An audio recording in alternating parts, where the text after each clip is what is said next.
नमस्कार साथियों। बिहार शिक्षक भर्ती बीपीएससी टीआरई 4.0 की तैयारी कर रहे सभी अभ्यर्थियों का चैनल पर स्वागत है। आज के मॉक टेस्ट नंबर 3 में हम आपके लिए करंट अफेयर्स से संबंधित महत्वपूर्ण प्रश्न लेकर आए हैं और डेली की तरह आज भी यह सेशन आपका 9:30 बजे रात्रि में हो रहा है। इससे पहले हमने मॉक टेस्ट नंबर 1 में आपसे मॉडर्न हिस्ट्री के प्रश्नों को चर्चा किया था। देन मॉक टेस्ट नंबर 2 में हमने आपसे पॉलिटी से संबंधित महत्वपूर्ण प्रश्नों को चर्चा किया था। आज हमारा मॉक टेस्ट नंबर 3 है जिसमें हम करंट अफेयर्स से रिलेटेड प्रश्न लेकर आए हैं। आगे बढ़ने से पहले करंट अफेयर्स को लेकर हम आपको सभी अभ्यर्थियों को कुछ ज़रूरी सलाह देना चाहते हैं। उम्मीद है कि यह सलाह आपके जीवन में बहुत काम भी आएगी और साथ में जो भी अभ्यर्थी हमारे साथ जुड़कर तैयारी कर रहे हैं उनको आसानी भी होगी कि आप अपनी जो तैयारी कर रहे हैं वो आराम से आप अपनी तैयारी भी कर पाएंगे। जो भी डाउट्स वगैरह होंगे वो आपके इस वीडियो के माध्यम से दूर हो जाएंगे और आज जब इन प्रश्नों को आप अटेम्प्ट करेंगे तो आपको इसके साथ में इस चीज़ का भी जो है एहसास हो जाएगा कि जो भी बातें हम आपके लिए बोल रहे हैं वो बिल्कुल सही बोल रहे हैं। चलिए, पहला चीज़ यहाँ पर हम आपसे जो चर्चा करना चाहते हैं वो ये है कि करंट अफेयर्स को तैयार करने का 2 तरीका आपके पास है। 2 ऑप्शन हैं आपके करंट अफेयर्स के लिए। पहला ऑप्शन आपके सामने है कि करंट अफेयर्स के लिए आप हमारे ऊपर डिपेंड हो जाइए, यानी कि जो भी चीज़ें हम आपको दे रहे हैं, जो भी चीज़ें हम आपको पढ़ा रहे हैं, जो भी क्वेश्चंस हम आपको करा रहे हैं वो क्वेश्चंस आप तैयार करके एग्ज़ाम में जाइए और उसमें से जो हमारा एक अनुभव है, जिस अनुभव पर हम आपको ये सारे प्रश्न करा रहे हैं, उस अनुभव के सहारे आप इन करंट अफेयर्स के प्रश्नों को आसानी से कर सकते हैं। पहला विकल्प आपके सामने ये है और इस तरीके से अगर आप आगे बढ़ेंगे तो इससे आपको सबसे बड़ा फ़ायदा क्या होगा कि मान लीजिए अगर आप पीआरटी के अभ्यर्थी हैं तो आप जीएस के जो 5 विषय हैं साथ में मैथ्स और रीजनिंग, इस पे आप बहुत अच्छे से फोकस कर पाएंगे, अभ्यास कर पाएंगे। जीएस को ज़्यादा से ज़्यादा रिवाइज करने का समय आपके पास होगा, मैथ रीजनिंग को ज़्यादा से ज़्यादा प्रैक्टिस करने का आपके पास समय होगा और साथ में करंट अफेयर्स के लिए आपको अलग से भटकना नहीं पड़ेगा। जो भी हम बताएंगे, जितना हम बताएंगे, बस आपको उतना तैयार करके जाना है। इसके अलावा करंट अफेयर्स के लिए आपको कोई भी दूसरा सोर्स फॉलो नहीं करना है। अभी तक हमारी कही गई बातें अगर आपको समझ में आ रही हैं तो बहुत अच्छा आपके लिए, और साथ में जो भी हमने बताया, और अगर आप 6 से 8 के अभ्यर्थी हैं तो आप अपने विषय पर फोकस कीजिए। जो भी जीएस के अलग जो सब्जेक्ट हैं उन पे फोकस कीजिए। करंट अफेयर्स के लिए जो 8 नंबर का है, 6 से 8, 9 से 10, 11, 12 के अभ्यर्थी हैं तो करंट अफेयर्स के लिए जो 8 नंबर का आपका पोर्शन है, इसके लिए आप हमारे ऊपर पूरी तरीके से डिपेंडेंट हो जाइए। जो भी प्रश्न हम आपको कराएंगे, जो भी करंट अफेयर्स से रिलेटेड चीज़ें हम आपको कराएंगे, उतना बस आपको तैयार करके जाना है परीक्षा दृष्टि से, और जो भी हमारा अनुभव है उस पर आपको जो है एक बहुत बड़ा हेल्प मिल जाएगा कि आपको अलग से करंट अफेयर्स के लिए परेशान नहीं होना होगा। दूसरा चीज़ है कि करंट अफेयर्स का दूसरा रास्ता आपके पास है कि एक तो हो गया हमने जो आपको बताया, दूसरा रास्ता आपके पास ये है कि आप करंट अफेयर्स के लिए जो है हमारी क्लास करें ना करें आपके ऊपर है। दूसरा ऑप्शन आपके सामने है कि करंट अफेयर्स के लिए आप जो है कहीं अन्य स्रोत से जो है करें। फॉर एग्जांपल किसी जो है यूट्यूब चैनल पे ही किसी बड़े टीचर का आप क्लास करें। बहुत लोग अभ्यर्थी डेली क्लासेस वगैरह करते हैं, तो जनरली हम जो भी डेली क्लासेस करते हैं करंट अफेयर्स का, उनको हम मना करते हैं कि इतना ज़्यादा समय आपके पास नहीं होना चाहिए कि आप डेली करंट अफेयर्स की क्लासेस कर रहे हो। दूसरा चीज़ है कि करंट अफेयर्स आपको सेलेक्टिवली बीपीएससी टीआरई 4 के लिए तैयारी करनी है, और जो भी बड़े टीचर वगैरह पढ़ाते हैं वो ऑल इंडिया लेवल पे पढ़ाते हैं, तो दुनिया भर का आपको चीज़ें बता देते हैं और एक प्रकार से बहुत बड़ा विकिपीडिया आपके सामने हो जाता है। तो अगर आप इस तरीके से तैयारी करने में सक्षम हैं, कोई दिक्कत नहीं हो रहा है, आपका जीएस और मैथ या रीजनिंग वगैरह सारे सब्जेक्ट अगर मेंटेन चल रहे हैं, कोई दिक्कत नहीं हो रहा, तो आप आराम से, अगर आपको लगता है, विश्वास है, तो आप इस रास्ते से कर सकते हैं, कोई दिक्कत नहीं है। इसके अलावा बहुत सारे अभ्यर्थी होंगे जो अलग करंट अफेयर्स की किताबें होंगी, जैसे फॉर एग्जांपल स्पीडी से पढ़ रहे होंगे, कोई अन्य स्रोतों से भी पढ़ रहे होंगे, तो आप उससे भी पढ़ना चाहते हैं। अगर आपको लगता है कि नहीं हम जरूर पढ़ेंगे, तो आप पढ़ने के लिए स्वतंत्र हैं। समय जाएगा, सब कुछ जाएगा, आपका मेहनत भी जाएगा। इतना आसान तो है नहीं कि एक एक करंट अफेयर्स को फिल्टर करना, तैयार करना। दूसरा चीज़ है कि जो भी अभ्यर्थी हमारे रास्ते से तैयारी कर रहे हैं, यानी हमारे ऊपर निर्भर होकर तैयारी कर रहे हैं, आपको सबसे बड़ा फ़ायदा ये मिलेगा कि अगर आप किसी किताब में 1000 करंट अफेयर्स पढ़ते हैं तो हम उस 1000 करंट अफेयर्स का सिर्फ और सिर्फ 100 करंट अफेयर्स आपको बता देंगे जो आपके परीक्षा दृष्टि से काम का होगा। होगा। इससे क्या होगा कि आपको 1000 करंट अफेयर्स नहीं पढ़ने पड़ेंगे, बस ये 100 करंट अफेयर्स उसकी जगह पर तैयार करके चले जाएंगे, आपका काम अलग हो जाएगा, आपका राह आसान हो जाएगा। और यहाँ पर जो हम कवर करने वाले हैं, जैसा कि यहाँ पर आप देख पा रहे हैं, घटना चक्र का जो करंट अफेयर्स का मैगजीन है उसको कवर करेंगे। इसके अलावा हम एडिटोरिया का भी करंट अफेयर्स कवर करेंगे। तो घटना चक्र और एडिटोरिया 2 करंट अफेयर्स के साथ हम जा रहे हैं बीपीएससी टीआरई 4.0 के अभ्यर्थियों के लिए। इससे बाहर उम्मीद है कि जो है उम्मीद नहीं है कि कुछ भी पूछेगा, जो भी पूछेगा यहीं से आपका पूछ लेगा। इसके अलावा करंट अफेयर्स के लिए हमने कुछ टॉपिक्स आपको करा रखे हैं, और जो भी टॉपिक्स हमने करंट अफेयर्स के लिए कुछ क्लासेस ले रखी हैं उसका आज हम लिंक भी दे देंगे, तो इस लाइव सेशन के बाद आप जाके उसको देख लीजिएगा। चलिए अब हम बात कर लेते हैं कि मॉक टेस्ट नंबर 4 किसका आएगा। तो मॉक टेस्ट नंबर 4 की अगर हम बात करें तो मॉक टेस्ट नंबर 4 में हम आपके लिए जो है 1857 की जो क्रांति है, 1857 की क्रांति से संबंधित आपके लिए प्रश्न लेकर आएंगे। 30 प्रश्न रहेंगे और ये क्लास जो है आपकी कल सोमवार को होगी रात्रि 9:30 बजे। तो आपसे हम मॉक टेस्ट नंबर 4 में 1857 की क्रांति से महत्वपूर्ण संबंधित प्रश्नों को लेकर मिलेंगे, और ये मॉक टेस्ट नंबर आपका 4 रहेगा। टॉपिक हमने बता दिया 1857 की क्रांति, क्लियर है। अब हम करंट अफेयर्स के प्रश्नों को स्टार्ट करते हैं। उम्मीद है कि करंट अफेयर्स की स्ट्रेटजी को लेकर अब आपको कोई भी डाउट नहीं होना चाहिए। सोर्सेस हमने बता दिए, सोर्सेस क्या है, घटना चक्र की किताब है, पढ़ना चाहे पढ़िए, नहीं पढ़ना चाहे तो जितना हम आपको करा दे रहे आप उस पर डिपेंडेंट हो जाइए आंख बंद करके, क्लियर है। और इस तरीके से हम किसी और सब्जेक्ट के लिए आपको आज तक कभी नहीं बोलेंगे, ये बात आपको भी मालूम होगा। तो जितना हम करा रहे हैं उस पर विश्वास कीजिए, नहीं तो अगर खुद से मेहनत करना चाह रहे हैं तो लास्ट टाइम में बहुत भारी पड़ जाता है, क्योंकि बहुत सारे विषय होते हैं, फिर आपका दिमाग काम नहीं करता है। चलिए हमने आपको टॉपिक बता दिया था कि करंट अफेयर्स के जो टॉपिक हैं हमने आपको बता दिया था घटना चक्र से, पेज नंबर 3, 4, 5, 6 पीडीएफ भी हमने आपको सेंड कर दिया था कि यहाँ से हमने क्वेश्चंस बनाए। 40 क्वेश्चंस के आसपास हैं। और जो भी अभ्यर्थियों को फॉन्ट को लेकर दिक्कत हो रहा था, हाँ थोड़ा सा हमने अपनी तरफ से ध्यान नहीं दिया था कुछ कारणों की वजह से, क्योंकि पीडीएफ बनाते समय कई बार ध्यान रखना होता है कि एक ही पेज में मतलब कम से कम पेज में क्वेश्चंस आ जाएँ। चलिए बहरहाल हमें तो आपको यूट्यूब पर पढ़ाना, तो इसलिए आज आपको कोई दिक्कत नहीं होगा। सामने आपके है प्रश्न नंबर 1 है। कुल 40 प्रश्न आज हम यहाँ पर लेकर चल रहे हैं, और ये 40 प्रश्न देखने के बाद जो भी बातें हमने आपको बोली है कि आपको हमारे ऊपर विश्वास क्यों करना चाहिए, इस अनुभव से आपको क्लियर हो जाएगा कि इतना अनुभव किसी के पास अगर है जो आपको इतने अच्छे अच्छे और शानदार प्रश्न बना के दे रहा है, तो जाहिर सी बात है कि परीक्षा में प्रश्न आ ही जाएगा। अभी तो शुरुआत है, अभी आज 40 प्रश्न होंगे, आगे और भी प्रश्न होंगे, तो कुल मिलाकर आपको इस तरीके से अपनी तैयारी रखनी है। पहला सवाल है, किस राज्य ने आयुष्मान भारत डिजिटल मिशन के कार्यान्वयन में देश में प्रथम स्थान प्राप्त किया है। तो कार्यान्वयन का मतलब हो जाता है इम्प्लीमेंटेशन, और इम्प्लीमेंटेशन पूछ रहा है आयुष्मान भारत डिजिटल मिशन। तो आयुष्मान भारत डिजिटल मिशन भारत सरकार का एक मिशन है, और आयुष्मान भारत डिजिटल मिशन के कार्यान्वयन में, इम्प्लीमेंटेशन में जिस देश ने प्रथम स्थान प्राप्त किया है, जिस राज्य ने देश में प्रथम स्थान प्राप्त किया है वो है अपना बिहार। राइट आंसर पहले नंबर प्रश्न का ए हो जाएगा, बिहार। अगले प्रश्न पे चलते हैं। अगला प्रश्न आपके सामने है कि भारत का पहला अंडर वाटर म्यूजियम और कृत्रिम कोरल रीफ किस राज्य में स्थापित किया जाएगा। ऑप्शंस आपके सामने हैं, चौथा पांचवा ऑप्शन आपको मालूम है तो इसीलिए हम उसको शो नहीं कर रहे हैं। तो भारत का पहला अंडर वाटर म्यूजियम और कृत्रिम कोरल रीफ किस राज्य में स्थापित किया जाएगा। ऑप्शन ए है पुडुचेरी, ऑप्शन बी है लक्षद्वीप, ऑप्शन सी है महाराष्ट्र।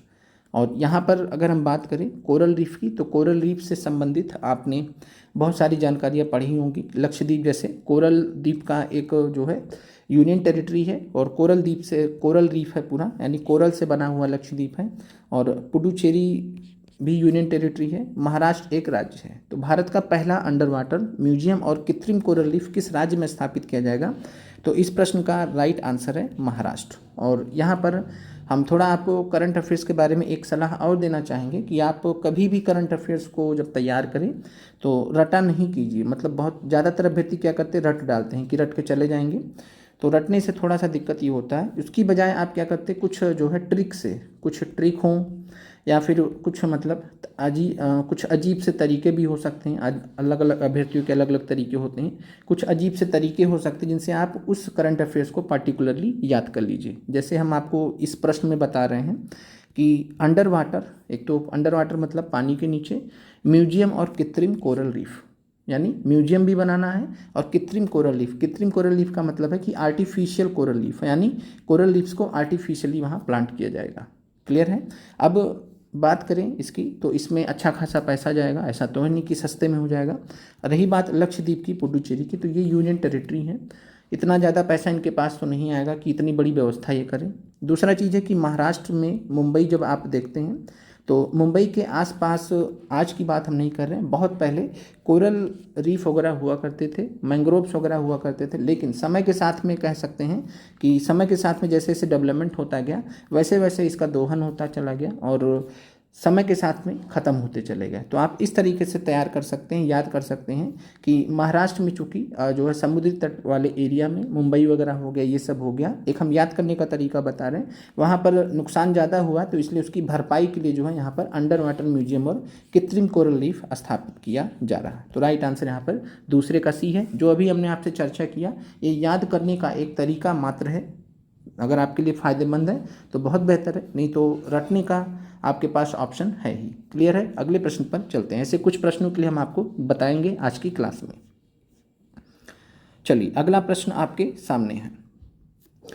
जम्मू कश्मीर में प्रधानमंत्री द्वारा अनावरण किया गया दुनिया का सबसे ऊंचा रेलवे आर्क ब्रिज कौन सा है?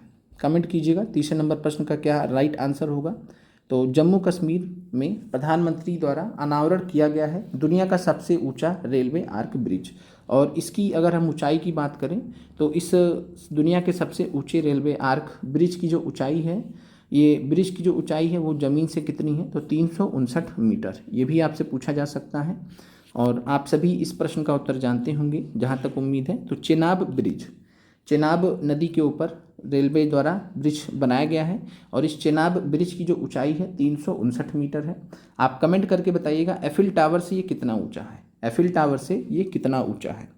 तो चेनाब ब्रिज की बात करें तो चेनाब ब्रिज 359 मीटर ऊंचाई पर बना हुआ है। अभी जम्मू कश्मीर में प्रधानमंत्री द्वारा अनावरण किया गया है। दोबारा से चर्चा में था, बहुत पहले भी जब बनकर तैयार हुआ था तब भी चर्चा में था। दुनिया का सबसे ऊंचा रेलवे आर्क ब्रिज, आर्क मतलब होता है आर्क, इस तरीके से गणित में आप आर्क चाप लगाते हैं तो चाप इस तरीके से होता है और इसका डिज़ाइन भी कुछ इस तरीके से है, आर्क की तरीके से है, चाप की तरीके से है। तो दुनिया का सबसे ऊंचा रेलवे आर्क ब्रिज कौन सा है? चेनाब ब्रिज। इसके अलावा आपसे और क्या पूछा जा सकता है? तो इसके अलावा जो आपसे पूछा जा सकता है वो पूछा जा सकता है, राइट आंसर तीसरे नंबर प्रश्न का बी हो जाएगा, चेनाब ब्रिज। इसके अलावा जो आपसे पूछा जा सकता है कि चेनाब ब्रिज जम्मू कश्मीर के किस जिले में स्थित है? तो चेनाब ब्रिज की अगर हम बात करें तो जम्मू कश्मीर के रियासी जिले में स्थित है। ये भी पॉइंट आपको ध्यान रखना है। अगले प्रश्न पे चलते हैं। बाकी थोड़ा आप अटल सेतु और सेला टनल के बारे में गूगल कर लीजिएगा। अगले प्रश्न पर चलते हैं।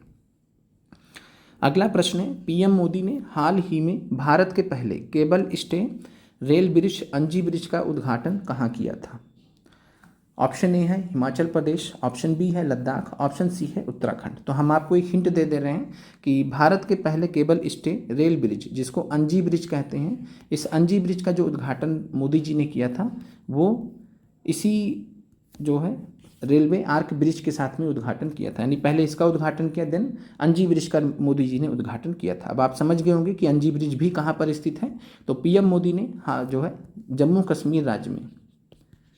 कश्मीर राज्य में भारत के पहले केबल स्टे रेल ब्रिज जिसका नाम है अंजी ब्रिज, उसका उद्घाटन किया। इसकी खास बात क्या है? भारत का पहला केबल स्टे रेल ब्रिज है। क्लियर है। और दूसरी चीज़ ये है कि अभी तक के प्रश्न से आपको समझ में आ गया होगा कि भारत में अगर कोई चीज़ बनता है जो भारत का पहला हो, या भारत में ऐसा कोई चीज़ बनता हो जो दुनिया का पहला हो, या दुनिया का सबसे ऊंचा हो, या दुनिया का सबसे लंबा हो, तो वो सब चीज़ें बहुत मायने रखती हैं, खासकर तब जब भारत के प्रधानमंत्री उस चीज़ का अनावरण करते हों, उद्घाटन करते हों। क्लियर है। चलिए चौथे नंबर प्रश्न का राइट आंसर यहाँ पे नन ऑफ दिस हो जाएगा। तो जम्मू कश्मीर के वही वापस से सेम जिला है रियासी जिला, जहाँ पर चेनाब ब्रिज स्थित है, उसी सेम जिले में रियासी जिले में जम्मू कश्मीर में भारत के पहले केबल स्टे रेल ब्रिज अंजी ब्रिज का उद्घाटन प्रधानमंत्री द्वारा किया गया है। तो चौथे नंबर प्रश्न का उत्तर आपको क्लियर हो गया होगा। अब आगे बढ़ते हैं, अगले प्रश्न पर चलते हैं। और आगे बढ़ने से पहले जो है आप सभी अभ्यर्थियों को, जो भी नए जुड़े हैं, हमने हमारे यूट्यूब चैनल पर 5 प्लेलिस्ट आपके लिए बनाए रखे हैं जीएस के, जिसमें आपका मॉडर्न हिस्ट्री है, कंप्लीट है पूरा। इसके अलावा जियोग्राफी है, कंप्लीट है पूरा। इसके अलावा साइंस है, कंप्लीट है। और इसके अलावा जो है बात करें पॉलिटी और इन्वॉल्वमेंट, पीआरटी के अभ्यर्थियों के लिए इन्वॉल्वमेंट भी कंप्लीट है, पॉलिटी भी कंप्लीट है। और ये भी जो सब्जेक्ट हैं, सब्जेक्ट वाइज आप 6 से 12 के लिए मॉडर्न हिस्ट्री, जियोग्राफी और साइंस 6 से 12 तक के लिए कवर कर सकते हैं। पीआरटी के लिए तो महत्वपूर्ण है ही सब्जेक्ट वाइज। साथ में अगर हम बात करें तो पॉलिटी 6 से 8 के जो भी अभ्यर्थी हैं उनके लिए कंप्लीट है लगभग। पीआरटी के जो अभ्यर्थी हैं उनके लिए भी पॉलिटी कंप्लीट है। तो आप लोग सब्जेक्ट वाइज प्लेलिस्ट स्टार्टिंग के 5 प्लेलिस्ट देख लीजिएगा। और अब एक नया प्लेलिस्ट भी बनेगा जो मॉक टेस्ट वाला जा रहा है, तो मॉक टेस्ट वाला प्लेलिस्ट आपको सबसे ऊपर दिखेगा। तो इसलिए आप मॉक टेस्ट प्लेलिस्ट के नीचे आएंगे तो 5 प्लेलिस्ट में आपको ये 5 विषय के मिल जाएंगे। और आप इनको अगर अच्छे से पढ़ लेते हैं, कर लेते हैं, ध्यान दीजिएगा, पीडीएफ तो हमने सभी के दे रखे हैं, लेकिन आप पीडीएफ से पढ़ते जाएंगे तो आपको कुछ टाइम बाद समझ में नहीं आएगा। क्लास करना ज़रूरी होता है। और हमारी क्लासेस कोई बहुत बड़ी बड़ी क्लासेस नहीं हैं, छोटी छोटी क्लासेस हैं। अगर आप एक बार करना स्टार्ट करेंगे तो आपकी इससे रेगुलरिटी भी आएगी, पढ़ाई भी होगी और 1 महीने के अंदर सब कुछ समाप्त भी हो जाएगा। और अगर आप सोचेंगे पीडीएफ के माध्यम से पढ़ लेंगे तो आप फंसे रहेंगे, कभी पीडीएफ ख़त्म ही नहीं होगा। ठीक है, इस चीज़ को क्लियर कर लीजिए। और हमने आपको जो है एनसीईआरटी पर आधारित एमसीक्यूज़ कराए हैं जियोग्राफी में। 9th to 11th जियोग्राफी हमने लगभग कंप्लीट करा दिया है। तो भूगोल जिनको बहुत अच्छे से पढ़ना समझना हो, एमसीक्यूज़ आपको जो है भूगोल वाले प्लेलिस्ट में मिल जाएगा, सब्जेक्ट वाला। इसके अलावा साइंस का हमने 9th और 10th एनसीईआरटी का प्लेलिस्ट करा रखा, आप उसको कर डालिए, अच्छे से कर डालिए एमसीक्यूज़। लाइन बाय लाइन हमने भूगोल और साइंस से प्रश्न बनाए हैं, क्लियर है। और जो भी क्वेश्चंस कुछ भी बचे हैं वो अब आपका आगे मॉक टेस्ट में हम इंक्लूड कर देंगे। अब हम आगे बढ़ते हैं। और बहुत सारे अभ्यर्थी एक सवाल ये भी और पूछते हैं, जो नए नए होते हैं, ये पूछते हैं कि क्या सर इतना पढ़ने से हो जाएगा। तो हमारे कहने का मतलब, अगर आप इतना तैयार कर ले जाते हैं तो आप बाकी अभ्यर्थियों से बहुत आगे निकल जाएंगे। क्योंकि ज़्यादातर अभ्यर्थी तो सिलेबस ही नहीं मालूम है, वो बस किसी को फॉलो कर रहे हैं तो फॉलो कर रहे हैं, सिलेबस के हिसाब से काम नहीं कर रहे हैं। सिलेबस आपका एनसीईआरटी बेस्ड है, इसके अलावा बीपीएससी के पैटर्न पर है। और उन सब चीज़ों को ध्यान रखते हुए जो हमने आपको सिलेबस बताया है उसी के हिसाब से आपको करना है। जिन भी अभ्यर्थियों को सिलेबस वगैरह देखना है तो वीडियो सेक्शन में जाके यूट्यूब चैनल पर नीचे थोड़ा आएंगे तो आपको वीडियो वगैरह दिख जाएगा सिलेबस से रिलेटेड, क्लियर है। जिसको ज़रूरत हो तो हम वापस से जो पीआरटी का हमने भी बना कर डाला था उसको हम टेलीग्राम चैनल में शेयर कर देंगे, क्योंकि ज़्यादातर अभ्यर्थी पीआरटी के हैं। बाकी जो अन्य अभ्यर्थी हैं आप कमेंट कर सकते हैं लाइव सेशन के बाद। अब हम आते हैं वर्तमान में भारत में कितने रामसर स्थल हैं। प्रश्न नंबर 5 आपके सामने है। जुलाई 2025 तक भारत में कितने रामसर स्थल हैं? 89 हैं, 90 है, 91 है। 5 नंबर प्रश्न का क्या राइट आंसर होगा, कमेंट कर दीजिएगा। तो बात करें वर्तमान में रामसर स्थलों की जो संख्या है वो पहले 89 थी, लेकिन जो है जून में 2 और ऐड हुए हैं तो अब बढ़कर 91 हो गया है। तो भारत में रामसर स्थलों की संख्या 91 हो गई है। रामसर स्थल से रिलेटेड हमने करंट अफेयर्स में चर्चा किया था, तब 89 थे, तब 89 बताया था, अभी 91 हो गए, तो उसको आप अपडेट कर लीजिएगा। और जो 91 हुए हैं ये कहाँ पर हुए हैं, तो 90 और 91 की अगर हम बात करें तो ये आपका जो है खीचन जो है फालूदी नाम का एक जगह है राजस्थान में, खीचन वेटलैंड्स है। और मेनार नाम का एक जगह है उदयपुर में। तो खीचन वेटलैंड्स और मेनार वेटलैंड्स ये जो है राजस्थान में स्थित है और ये भारत का 90 और 91वां रामसर स्थल है। तो ये आपको ध्यान रखना है, खीचन फलोदी में स्थित है, मेनार उदयपुर में स्थित है और ये आर्द्र भूमियाँ वेटलैंड्स राजस्थान में स्थित है, दोनों के दोनों। और ये भारत के 90 और 91 रामसर स्थल है। तो टोटल जो रामसर स्थल भारत में कितने हो गए हैं, वो हो गए हैं 91। बाकी रामसर स्थल से रिलेटेड हमने बहुत सारी चीज़ें आपसे चर्चा किया था जब आपका करंट अफेयर्स का क्लास लिया था, उसमें आप अपडेट कर लीजिएगा। वहाँ 89 बताया गया था, अब आप 91 कर लीजिएगा, क्लियर है। अगले प्रश्न पर चलते हैं। भारत की अपनी तरह की पहली स्वदेशी रूप से विकसित सरकारी वित्त पोषित एआई आधारित multi modal large language model का नाम क्या है? एलएलएम जिसको बोलते हैं, लार्ज लैंग्वेज मॉडल। तो एआई आधारित है, पहला चीज़ तो ये है कि एआई आधारित है, स्वदेशी रूप से विकसित किया गया है और सरकारी वित्त पोषित है, यानी भारत सरकार के द्वारा इसको पैसा दिया गया है, उसी से ये बना है। एआई आधारित है, मल्टी मॉडल है, लार्ज लैंग्वेज मॉडल है और इसका नाम क्या है? भारत एआई है, भारत जेन है या आर्य एआई है। तो छठे नंबर प्रश्न की अगर हम बात करें तो इस प्रश्न का राइट आंसर है भारत जेन। छठे नंबर प्रश्न का राइट आंसर बी है। अगले प्रश्न पर चलते हैं। याद कर लीजिएगा, भारत जनरेशन करके याद रख लीजिएगा कि नए जनरेशन के लिए जो है भारत जन लार्ज लैंग्वेज मॉडल बनाया गया है। अगले प्रश्न पर चलते हैं। अगला प्रश्न है, पीएम ने देवी अहिल्याबाई महिला सशक्तिकरण महासम्मेलन को कहाँ संबोधित किया है? ऑप्शंस आपके सामने हैं। भोपाल मध्य प्रदेश में, अहमदाबाद गुजरात में, गुरुग्राम हरियाणा में।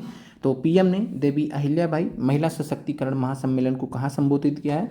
तो एक तो अहिल्याबाई जी के नाम से जो है मध्य प्रदेश में रेलवे स्टेशन है। अगर आप इतना भी जानते हैं तो आपको राइट आंसर पता चल जाएगा।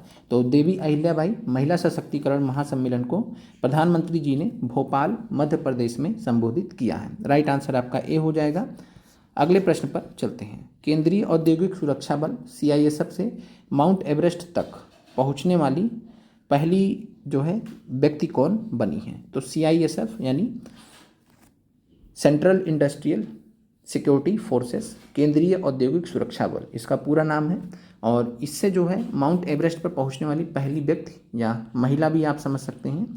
तो पहली व्यक्ति या महिला, पुरुष में भी अभी तक कोई नहीं पहुंचा है CISF से। तो CISF से पहला व्यक्ति कौन बना है? तो महिला है और उनका नाम है गीता समोता। तो याद रखिएगा, गीता समोता CISF से माउंट एवरेस्ट पर पहुँचने वाली पहली व्यक्ति हैं। याद करने का एक और तरीका हम आपको बता देते हैं।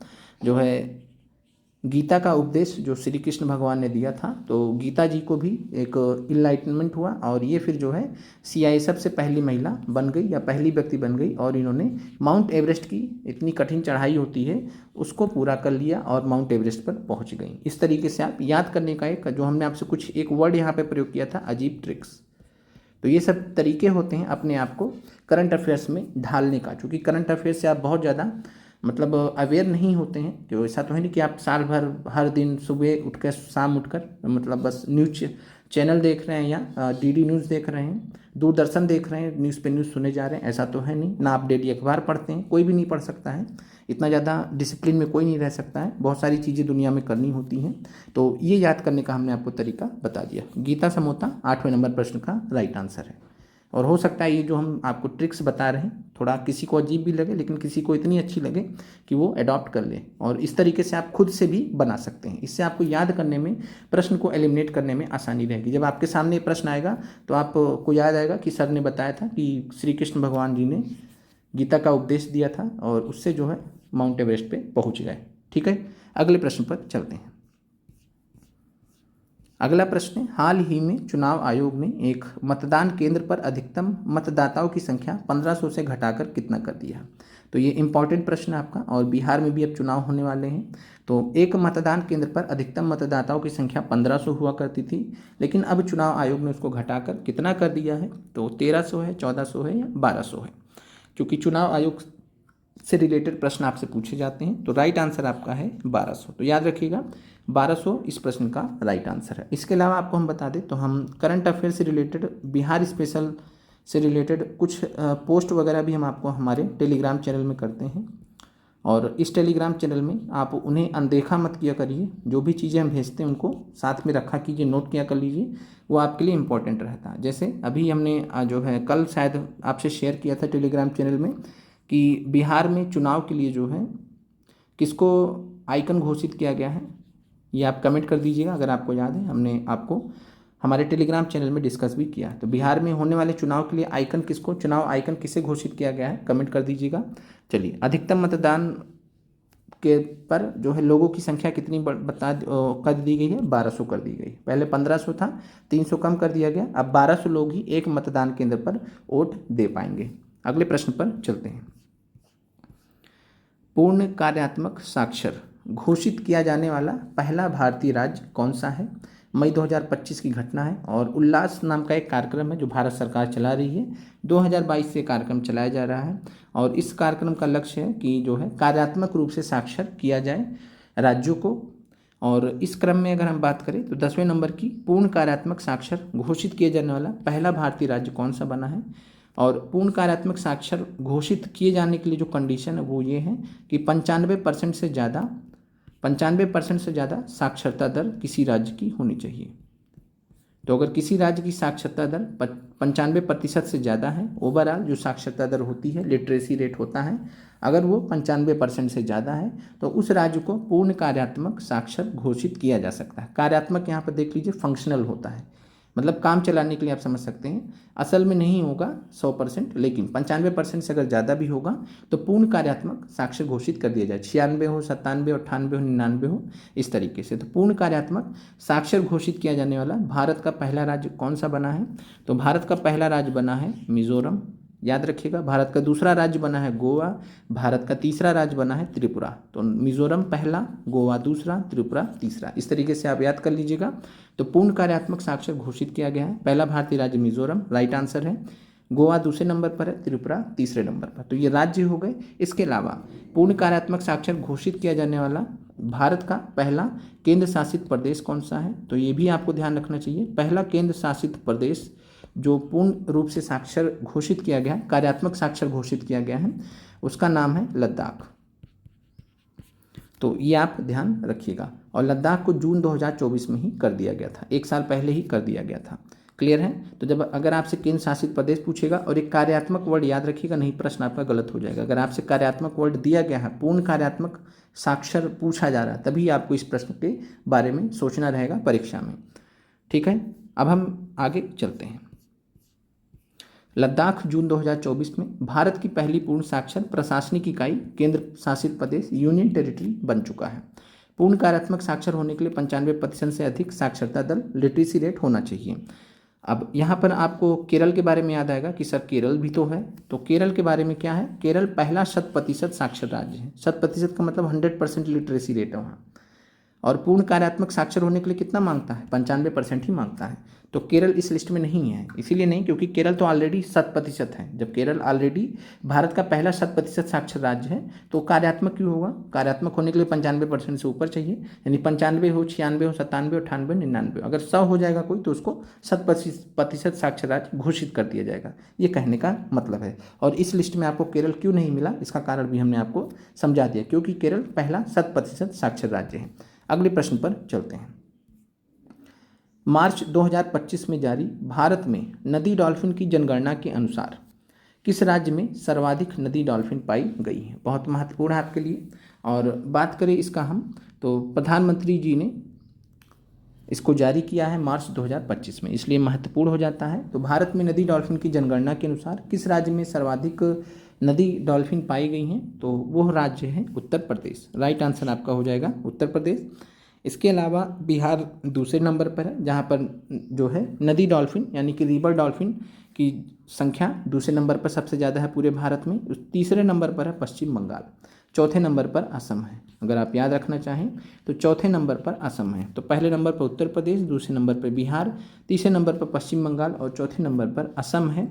ये आपको ध्यान रखना है। नदी डॉल्फिन की जनगणना हुई है और बहुत कह सकते हैं स्पेशल है भारत के लिए, तो इसलिए आपको ध्यान रखना है। उत्तर प्रदेश में सर्वाधिक है। अब हम यहाँ पर देख लेते हैं कहाँ पर कितना है। तो उत्तर प्रदेश में 2397 नदी डॉल्फिन है, बिहार में 2220 हैं, पश्चिम बंगाल में 815 है, चौथे नंबर पर असम है। इसके अलावा अगर हम बात करें तो जो चलिए अभी हम इसके बाद हम जो चर्चा करने जा रहे हैं उसमें हम बात कर लेते हैं। अब यहाँ पर आपको जो ध्यान रखना वो ये ध्यान रखना है कि ये रिपोर्ट कब जारी की गई है। तो 3 मार्च को विश्व वन्य जीव दिवस था, वर्ल्ड वाइल्ड लाइफ डे था, विश्व वन्य जीव दिवस था 3 मार्च को, 3 मार्च 2025 को। तो गुजरात में एक राष्ट्रीय वन्य जीव बोर्ड की बैठक हुई थी, प्रधानमंत्री नरेंद्र मोदी जी ने यह रिपोर्ट जारी किया था। तो विश्व वन्य जीव दिवस, आपको दिवस भी याद करते चलना है। तो 3 मार्च को विश्व वन्य जीव दिवस भी मनाया जाता है, ये महत्वपूर्ण है आपके लिए, इसको आप याद रखिएगा। अब हम बात कर लेते हैं भारत के पहले डॉल्फिन जनसंख्या सर्वे से पता चला है कि देश की नदियों में कुल 6327 डॉल्फिन है। तो ये भी करंट अफेयर्स आपको याद रखना चाहिए कि भारत की नदियों में कुल कितने डॉल्फिन हैं। तो 6327। गंगा और ब्रह्मपुत्र नदी घाटियों में 6324 हैं, पंजाब में और ब्यास नदी बेसिन में 3 डॉल्फिन हैं। अब आप यहाँ पर समझ लीजिए टोटल संख्या कितना है, 6327। और इसमें होता है गंगा नदी डॉल्फिन, गंगा नदी डॉल्फिन होती हैं, और गंगा नदी डॉल्फिन होती हैं, एक होती है सिंधु नदी डॉल्फिन। तो सिंधु नदी में जो डॉल्फिन पाई जाती हैं उनको बोलते हैं, या सिंधु और उनकी सहायक नदियों में पाई जाती हैं। गंगा और जो है ब्रह्मपुत्र नदियों में या गंगा की जो सहायक नदियाँ उनमें जो डॉल्फिन पाई जाती हैं उनको हम गंगा नदी डॉल्फिन कहते हैं। तो गंगा नदी डॉल्फिन की जो संख्या है इंक्लूडिंग गंगा नदी के जो सहायक नदियाँ हैं, साथ में जो है ब्रह्मपुत्र नदी और ब्रह्मपुत्र नदी की सहायक नदियाँ, उन सब में मिलाकर 6324 हैं। और सिंधु डॉल्फिन की बात करें तो केवल इनकी संख्या 3 है, महज 3 है, और 6324 भारत में गंगा नदी डॉल्फिन है। तो आपसे ये भी पूछ सकता है कि गंगा नदी डॉल्फिन की संख्या कितनी है, तो 6324 है। तो ये आपको ध्यान रखना है। अब दूसरा चीज़ है कि गंगा नदी डॉल्फिन की अगर हम बात करें तो गंगा नदी डॉल्फिन को जो है कौन सी उपाधि दी गई है भारत में, तो भारत का राष्ट्रीय जलीय पशु है।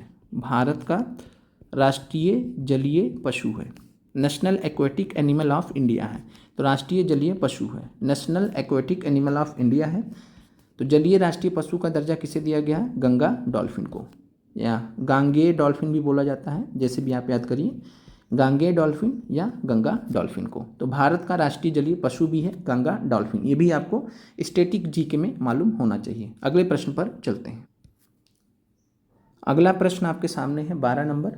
भारत में स्वतंत्र परिसर स्थापित करने वाला पहला अमेरिकी विश्वविद्यालय कौन होगा। ऑप्शन आपके सामने है, MIT Massachusetts institute of technology, दूसरा है Illinois institute of technology, Arizona है। आप कमेंट कीजिए 12 नंबर प्रश्न का क्या राइट आंसर होगा। तो स्वतंत्र परिसर का मतलब होता है इंडिपेंडेंट कैंपस, इंडिपेंडेंट कैंपस। और भारत में इंटरनेशनल यूनिवर्सिटी का जो है एक इंडिपेंडेंट कैंपस स्थापित करने वाला जो अमेरिकी विश्वविद्यालय है, जो कि अमेरिका के विश्वविद्यालय बहुत मायने रखते हैं, दुनिया भर में फेमस हैं। और इस क्रम में बात करें तो इलिनॉइस इंस्टीट्यूट ऑफ टेक्नोलॉजी ने यह काम किया है। तो भारत में स्वतंत्र परिसर स्थापित करने वाला पहला जो अमेरिकी विश्वविद्यालय कौन होगा, तो Illinois institute of technology, Illinois institute of technology याद रखिएगा। इसे स्वतंत्र के लिए इंडिपेंडेंट वर्ड यूज़ करते हैं, तो इंडिपेंडेंट से इलिनॉइस याद आप रख सकते हैं। अगले प्रश्न पर चलते हैं। चलिए अगला प्रश्न है, सुरक्षा बलों ने छत्तीसगढ़ तेलंगाना सीमा पर कौन सा नक्सल विरोधी अभियान चलाया है 21 अप्रैल से लेकर 11 मई 2025 तक। समाचार पत्रों में भी बहुत ज़्यादा था ये, और बहुत ज़्यादा एक वायरल खबर भी था। तो सुरक्षा बलों ने छत्तीसगढ़ तेलंगाना सीमा पर कौन सा नक्सल विरोधी अभियान चलाया है 21 अप्रैल से लेकर मई 2025 11 मई 2025 के बीच में। ऑपरेशन लोटस है, ऑपरेशन अंजाम है, ऑपरेशन ब्लैक फॉरेस्ट है। तो आप लोग इस प्रश्न को याद करने का आसान सा तरीका है कि तेलंगाना सीमा, छत्तीसगढ़ तेलंगाना की जो सीमा है, पहली बात तो कि जो नक्सल एक्टिव होते कहाँ पे होते हैं, जंगली इलाके में होते हैं, जहाँ पे जंगल बहुत घने जंगल होते हैं, घने जंगली इलाकों में नक्सल्स एक्टिव होते हैं, छिपते हैं, वहाँ छुपने में आसानी होती है। क्लियर है आपको।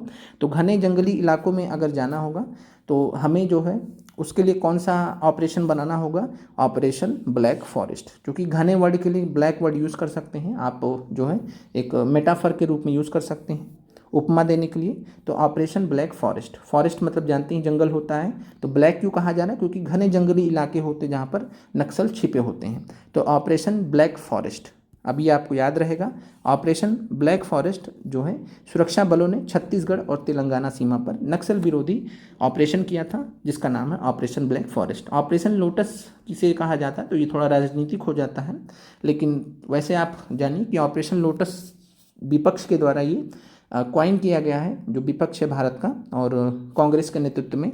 और इसमें जो है सामान्यता होता है कि जो विधानसभा में जो भी विधायक वगैरह होते हैं अलग अलग राज्यों में, कई जगह पे सरकार, कांग्रेस की सरकार की तख्ता पलटी हुई है, यानी सरकार बदली है, बहुत सारे मंत्रियों ने इस्तीफा दे दिया, और इस प्रकार से जो है कांग्रेस की सरकार वहाँ पर गिर गई।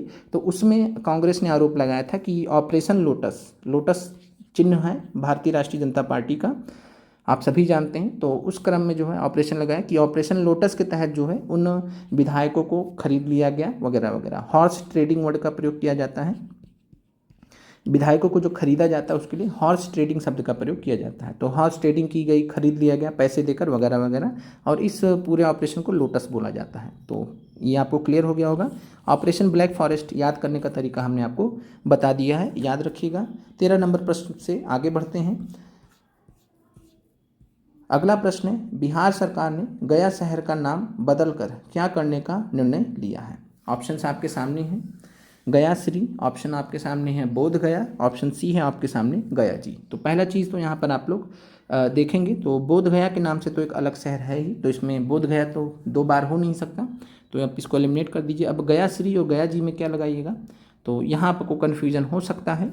अब बात करें तो रेस्पेक्ट के तौर पे जो है गया जी कर दिया गया है। श्री में भी आप कंफ्यूज हो सकते हैं क्योंकि श्री लगाकर भी सम्मान दिया जाता है, गया जी अब बोला जाएगा। कुल मिलाकर बिहार सरकार ने जो है यह फैसला लिया है। तो बिहार सरकार ने गया शहर का नाम बदल कर क्या रख दिया, गया जी, गया जी। तो आप याद रख लीजिएगा। अगले प्रश्न पर चलते हैं। 14 में राइट आंसर सी हो जाएगा। चलिए अगला है इंपॉर्टेंट प्रश्न आपके सामने है। भारत सरकार ने प्रतिवर्ष किस तिथि को आधिकारिक रूप से आयुर्वेद दिवस मनाने का फैसला किया है। आयुर्वेद दिवस, आयुर्वेद डे। तो कमेंट कीजिए राइट आंसर क्या होगा इस प्रश्न का। तो भारत सरकार ने प्रतिवर्ष किस तिथि को आधिकारिक रूप से आयुर्वेद दिवस मनाने का निर्णय किया है। तो इस प्रश्न का जो राइट आंसर होगा वो होगा बी, 23 सितंबर। तो याद रखिएगा आयुर्वेद दिवस मनाने का निर्णय लिया गया है और ये आपसे सवाल पूछा जा सकता है क्योंकि ये सब करंट अफेयर्स में चर्चा में रहते हैं। और आयुर्वेद शब्द अगर हम बात करें तो हमारे जो भी परंपरा रही है प्राचीन काल से उसमें आयुर्वेद का बहुत महत्व है, इस वजह से ये प्रश्न आपसे पूछा जा सकता है। तो 23 सितंबर को आयुर्वेद दिवस मनाने का निर्णय लिया गया है। इसके अलावा आप सितंबर में कुछ महीने होते हैं, कुछ दिन होते हैं जो बहुत महत्वपूर्ण है, जैसे कि 14 सितंबर को राष्ट्रीय हिंदी दिवस मनाया जाता है। क्यों 14 को ही मनाया जाता है, तो 14 सितंबर 1949 को हिंदी को जो है राजभाषा के रूप में स्वीकार किया गया था। तो 14 सितंबर 1949 को संविधान सभा के द्वारा हिंदी को स्वीकार किया गया था। इस वजह से राष्ट्रीय हिंदी दिवस कब मनाया जाता है, 14 सितंबर को हर वर्ष। फिर 16 सितंबर है तो विश्व ओजोन दिवस। तो ओजोन परत का संरक्षण करने के लिए जो दिवस मनाया जाता है वर्ल्ड ओजोन डे, जिसको सिंपली बोला जाता है, ये 16 सितंबर को मनाया जाता है। बार बार आपके परीक्षाओं में पूछे जाते हैं। इसके अलावा 22 सितंबर को विश्व गैंडा दिवस भी मनाया जाता है। पिछले साल जो है गैंडा से रिलेटेड सेंसस भी जारी किया गया है, जनगणना भी जारी की गई है, तो ये आपको ध्यान रहना चाहिए। तो 22 सितंबर विश्व गैंडा दिवस। इसके अलावा आपको जो 1 अगस्त का याद रखिएगा, बाकी अलग से हम जब हम चर्चा करेंगे दिवस के बारे में तो हम समझा देंगे वहाँ पर। 23 अगस्त को भारत सरकार ने इस बार पहली बार जो है 23 अगस्त को क्या मनाया है, तो 23 अगस्त को जो है राष्ट्रीय अंतरिक्ष दिवस, नेशनल स्पेस डे। तो याद रखिएगा राष्ट्रीय अंतरिक्ष दिवस या सिंपली अंतरिक्ष दिवस। तो अंतरिक्ष दिवस या स्पेस डे कब मनाया है, तो 23 अगस्त को। और 23 अगस्त को क्यों मनाया, क्योंकि 23 अगस्त वह दिन था जब चंद्रयान पहुंचा था, चौथा देश बना था जो है चंद्रमा के दक्षिणी ध्रुव पर उतरने वाला। 23 अगस्त को ये पहुंचा था, तो इसलिए 23 अगस्त को अंतरिक्ष दिवस भारत सरकार ने मनाने का फैसला कर रखा है। एक बार मनाया भी जा चुका है, तो 23 अगस्त भी आपको ध्यान रखना है। अगले प्रश्न पे चलते हैं। किस शहर को देश का पहला भिक्षावृत्ति मुक्त शहर घोषित किया गया है। किस शहर को देश का पहला भिक्षावृत्ति मुक्त शहर घोषित किया गया। भिक्षावृत्ति का मतलब है कि जो भीख वगैरह मांगते हैं लोग, सड़क वगैरह पे आपको दिख जाएंगे कॉमनली, तो भीख मांगने वालों से मुक्त कर दिया गया है इस शहर को। और यह शहर कौन सा है, तो मध्य प्रदेश का इंदौर शहर है। आप इसको स्वच्छता के रूप में भी जानते हैं कि स्वच्छ शहर के रूप में भी पहले स्थान पर रहता है कई सालों से। तो स्वच्छ शहर है, सफाई है, तो जाहिर सी बात है भिक्षावृत्ति को दूर करेगा। यानी क्योंकि जो भी भीख मांगने वाले लोग रहते हैं सड़क किनारे बहुत ज़्यादा दिक्कतें पैदा करते हैं, सरकारें उन पर ध्यान नहीं देती हैं, लेकिन इससे बहुत ज़्यादा जो है अराजकता भी फैलती है। जहाँ पर भी अगल बगल ये होते हैं उससे भी दिक्कतें होती हैं, तो सरकार को इन सब चीज़ों का समाधान भी करना चाहिए। तो आप इस तरीके से याद रख सकते हैं कि इंदौर जो है देश में स्वच्छ बनने में नंबर 1 पर रहता है, साफ़ सफाई पर ज़्यादा ध्यान देता है। इसलिए इंदौर ने जो है जो भी भीख मांगने वाले लोग जो सड़क पर गंदगी वगैरह करते हैं उनको हटाने का कार्य किया है। तो इस तरीके से आप याद कर सकते हैं। बाकी हमें जो है भिक्षावृत्ति मांगने वालों से पूरी सहानुभूति है, बस हम आपको याद करने का एक तरीका मात्र बता रहे हैं। क्लियर है। 16 नंबर प्रश्न में राइट आंसर इंदौर हो जाएगा, मध्य प्रदेश का शहर है ये। अगले प्रश्न पर चलते हैं। किस शहर को विश्व स्वास्थ्य संगठन WHO के आयु अनुकूल शहरों और समुदायों के वैश्विक नेटवर्क में शामिल किया गया है। कमेंट कीजिएगा किस शहर को WHO के आयु अनुकूल शहरों और समुदाय के वैश्विक नेटवर्क, जिसको शॉर्ट में GNA-FCC कहा जाता है, उसमें शामिल किया गया। GN का मतलब है global network of air favourable और कम्युनिटी एंड क्लाइमेट करके आप इसको याद रख सकते हैं, सिटी एंड क्लाइमेट करके याद रख सकते हैं। तो बात करें केरल का कोझिकोड शहर है, केरल के कोझिकोड शहर को WHO ने या इस नेटवर्क में GNA-FCC नेटवर्क में शामिल किया है। तो केरल का कोझिकोड शहर है, राइट आंसर यहाँ पर आपका हो जाएगा। कोझिकोड की बात करें तो इसको हम कालीकट के नाम से जानते थे पहले, और कालीकट आपको मालूम है कि वास्को डी गामा जब भारत की खोज समुद्री रास्ते के माध्यम से जब भारत की खोज की थी उसने, तब जब वास्को डी गामा पहुंचा था तो कालीकट पे उतरा था, तो आज कोझिकोड के नाम से जाना जाता है, केरल में स्थित है। तो आप इस तरीके से याद रख सकते हैं कि वास्को डी गामा जो है कालीकट पे आया था, कालीकट पे आया था, भारत की खोज की थी समुद्री रास्ते से, कालीकट पे जमोरी नाम के राजा ने उसका स्वागत किया था, देन पुर्तगाली व्यापार करने लगे वगैरह वगैरह, आगे उसमें नहीं जाएंगे।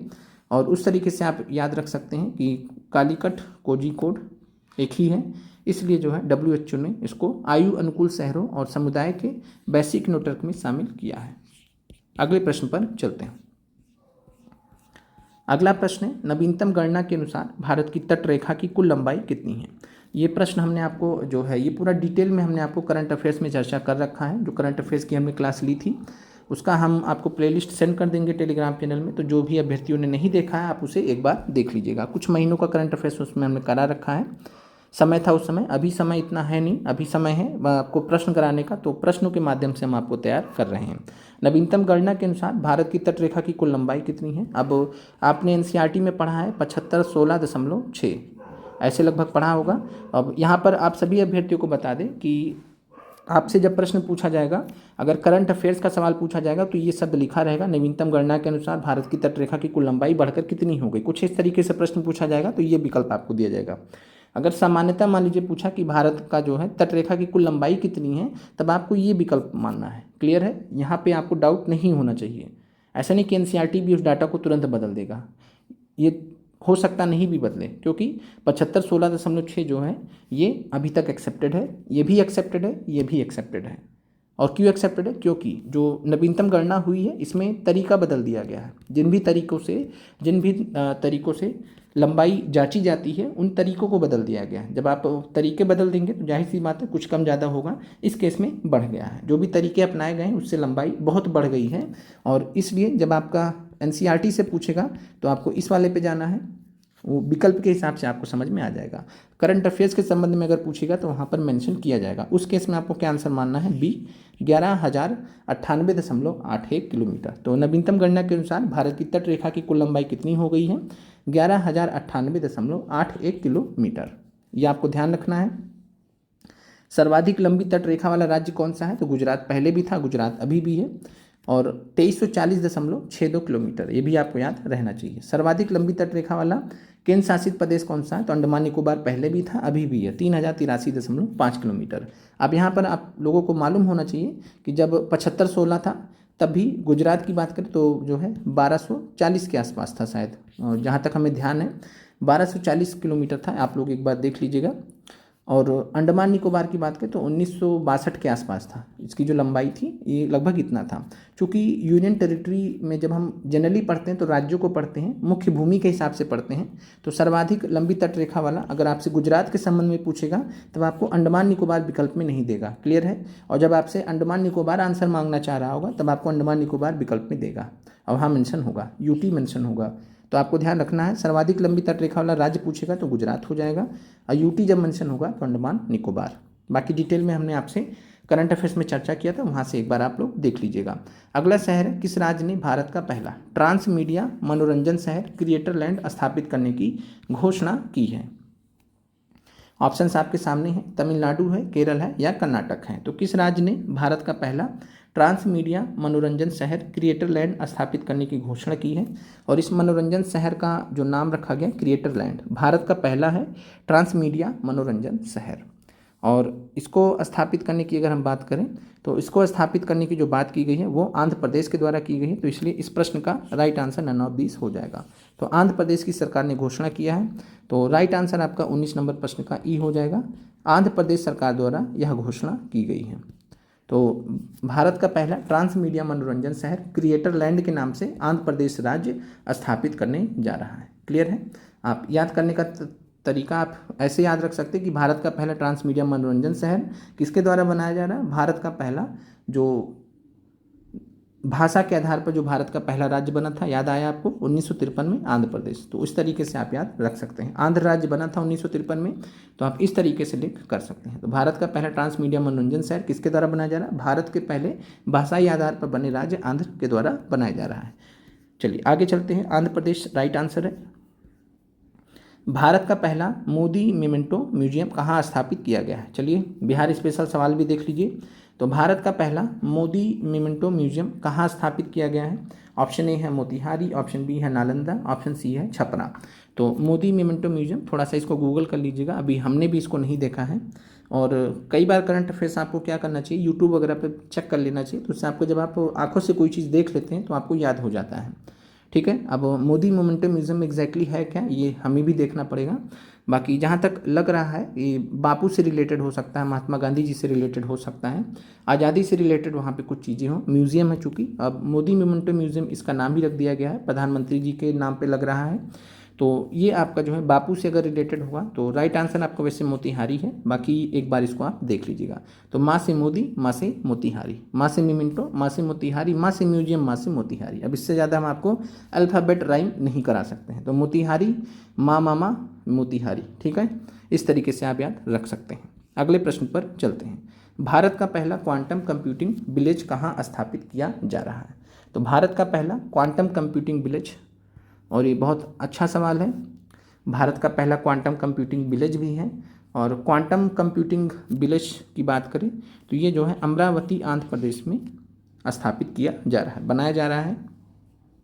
अमरावती की बात करें तो आंध्र प्रदेश की जो है हाईटेक राजधानी के रूप में इसका निर्माण हो रहा है। और हाईटेक राजधानी के रूप में जब इसका निर्माण हो रहा है तो हाईटेक व्यवस्थाएं भी दी जा रही हैं। भारत का पहला क्वांटम कंप्यूटिंग विलेज भी यहाँ पर स्थापित किया जा रहा है। इस तरीके से आप इसको याद रख सकते हैं। जो नई जगह होती है, ध्यान रखिए, जो भी नया जगह होता है, गुड़गांव में तो बनेगा नहीं, गुड़गांव में तो इतना जगह है नहीं, दिल्ली में तो इतना जगह है नहीं, अमरावती खाली जगह है कह सकते हैं, वहाँ पे अभी डेवलपमेंट शुरू हो रखा है, बन रहा है, राजधानी बनाया जा रहा है, वहाँ पे इतनी जगह है कि भारत का पहला कंप्यूटिंग विलेज बनाया जा सकता है। इसलिए अमरावती आंध्र प्रदेश में ये बन रहा है। इस तरीके से आप याद रख सकते हैं।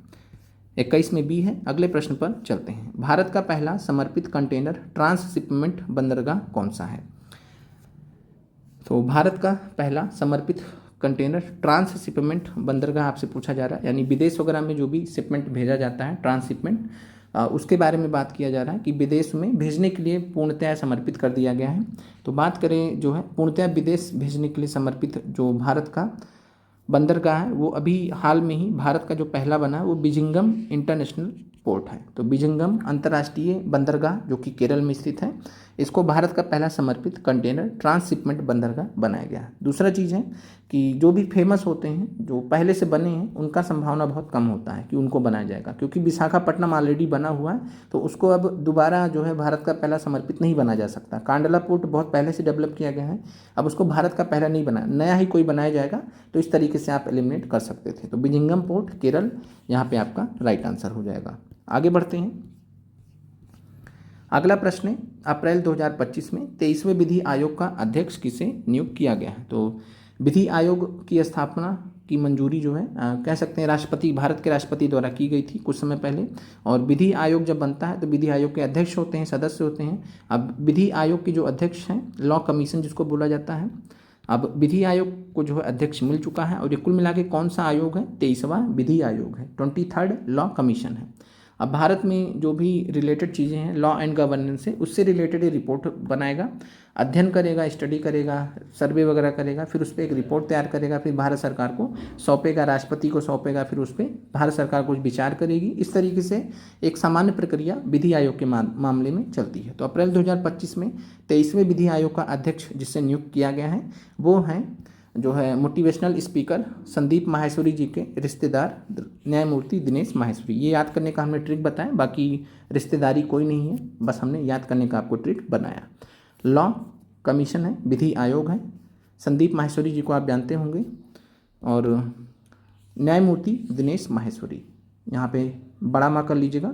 तो न्यायमूर्ति दिनेश माहेश्वरी, संदीप माहेश्वरी जी से ऐसे आप लिंक कर सकते हैं। तो न्यायमूर्ति दिनेश माहेश्वरी 23वें विधि आयोग के अध्यक्ष नियुक्त किए गए हैं।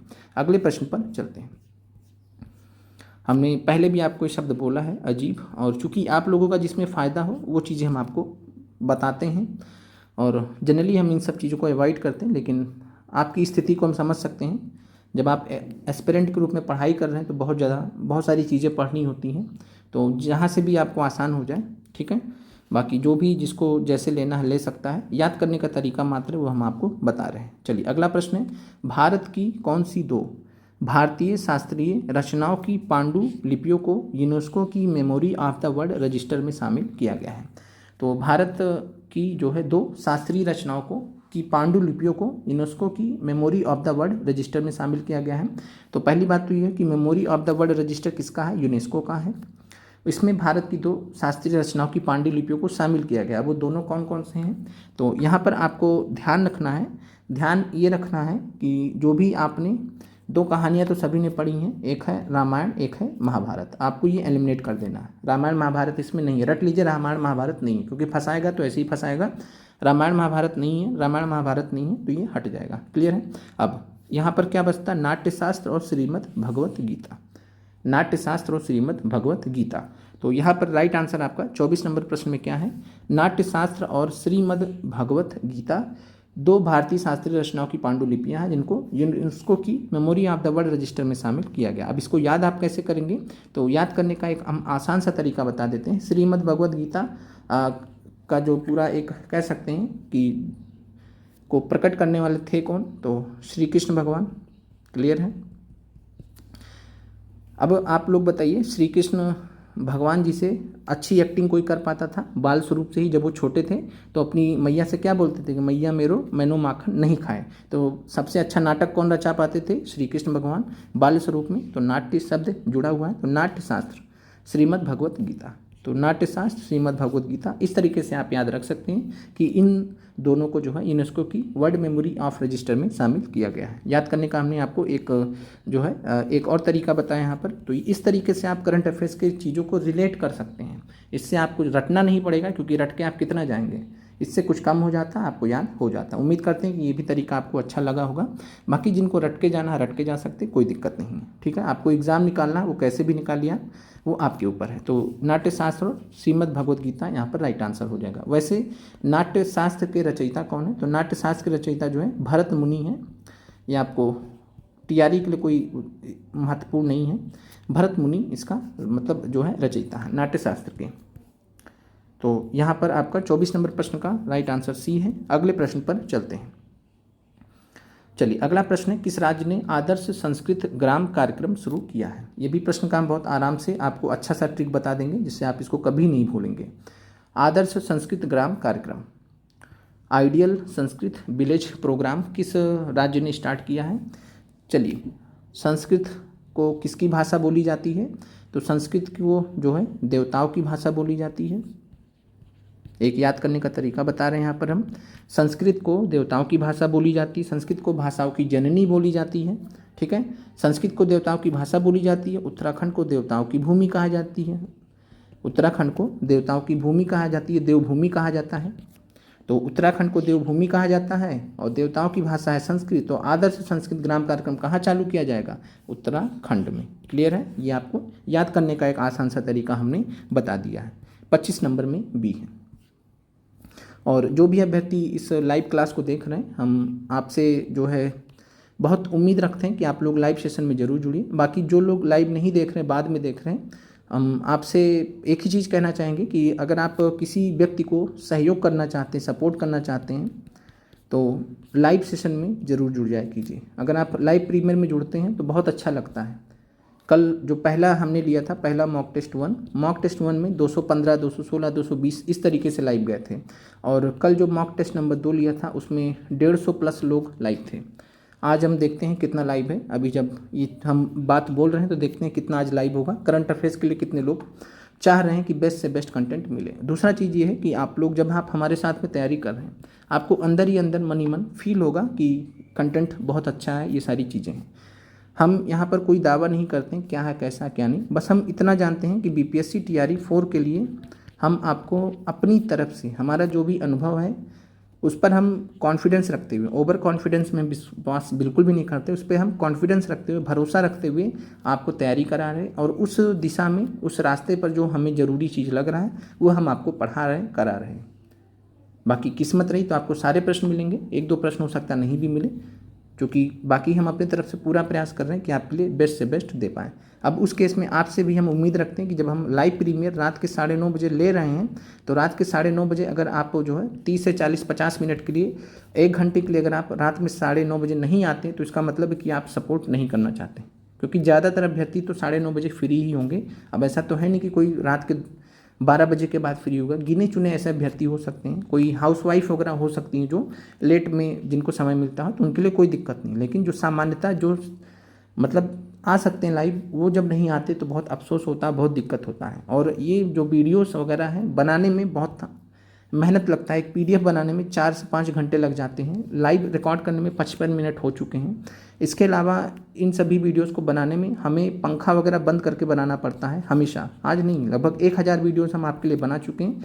पंखा बनाकर तो वीडियोस पॉसिबल ही नहीं है ना, आपको इतनी दिक्कत हो जाएगी, आपको समझ में नहीं आएगा, एक खरखराहट की आवाज़ होगी वगैरह वगैरह। हम आपके लिए इतना सेक्रीफाइस करते हैं, और आप लोग आते हैं, नहीं भी आते हैं, और बहुत लोग आते हैं, लाइक वगैरह कर दिया करिए, ये सब कोई कहने की बात नहीं है, ठीक है। आप अपने दिल से निकालिए, एक लाइक कर दीजिए। बाकी लाइक लेकर ऐसा तो है नहीं कि बाद में आपको इसका कोई जो है बोनस मिलेगा, कोई इसका आपको कुछ इनाम मिलेगा कि लाइक आप जितना बचा कर रखेंगे। तो कुल मिलाकर ये सब बहुत छोटी चीज़ें हैं, हम इन सब चीज़ों में बहुत ज़्यादा विश्वास नहीं करते, कहते नहीं, लेकिन आपको खुद से कर देना चाहिए। जब आप अपने दिल से करते हैं, कोई ज़बरदस्ती नहीं है, लेकिन जब आप अपने दिल से करते हैं तो बहुत अच्छा लगता है, ठीक है। आगे बढ़ते हैं, अगला सवाल आपके सामने है।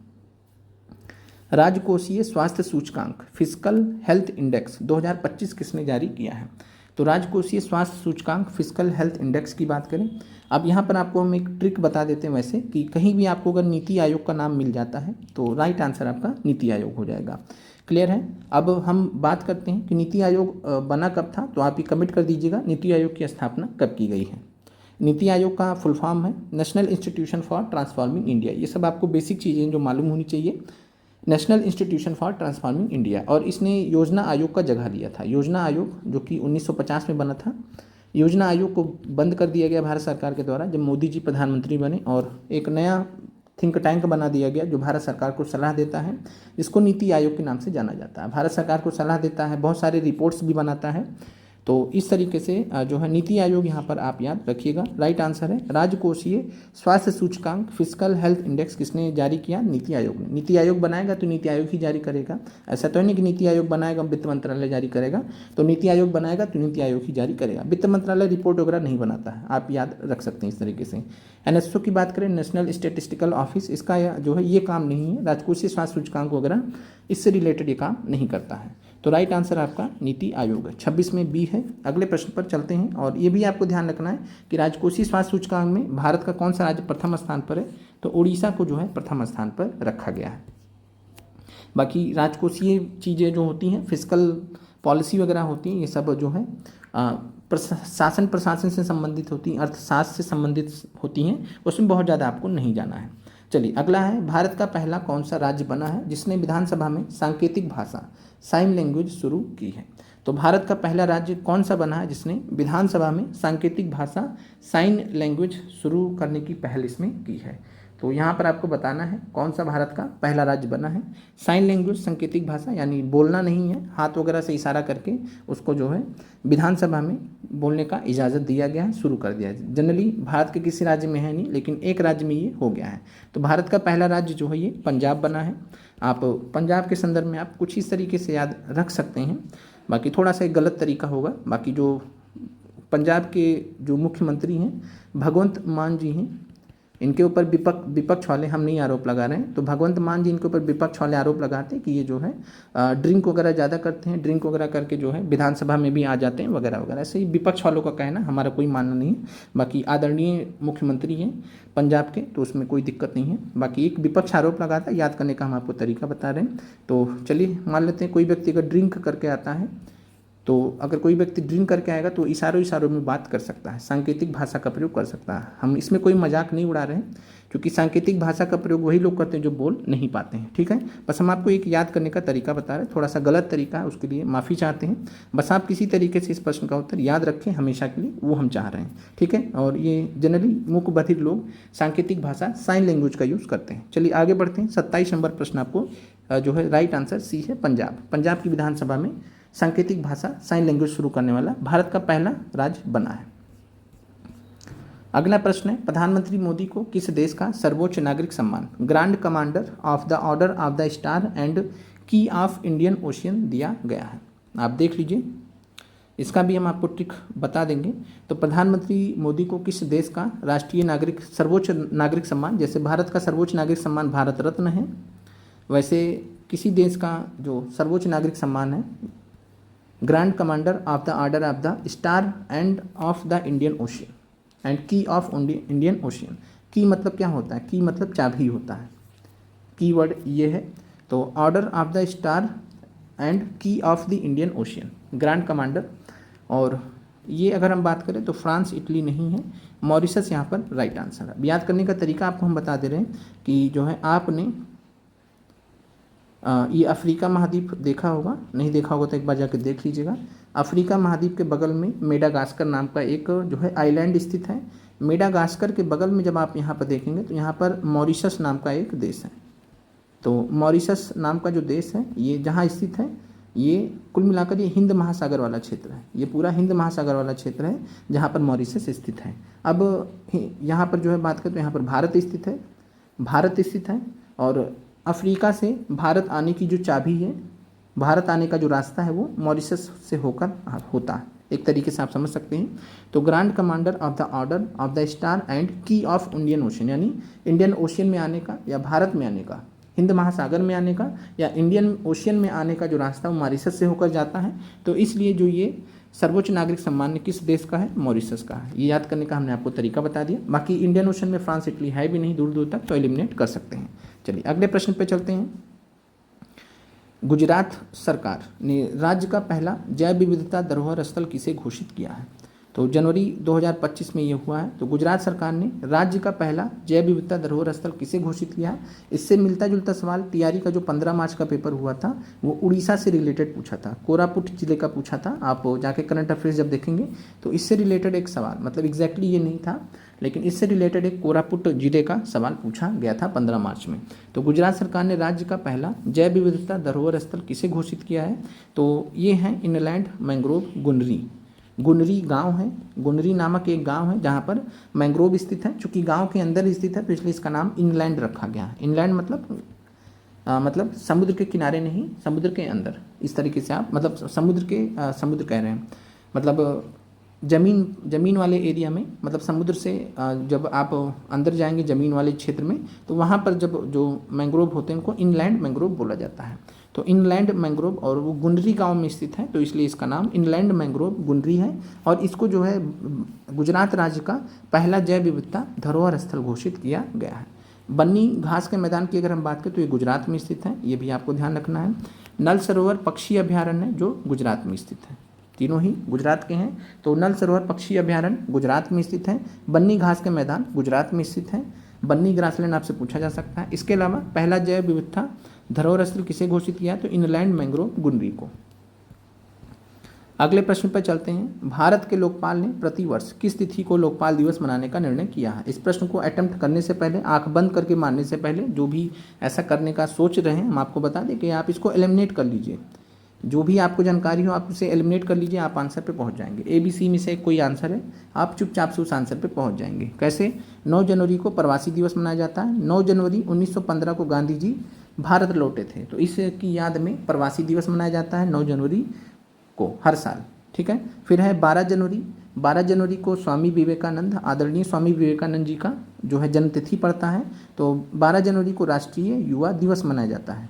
अब आपका एक ही विकल्प बचता है, राष्ट्रीय युवा दिवस मनाया जाता है 12 जनवरी को।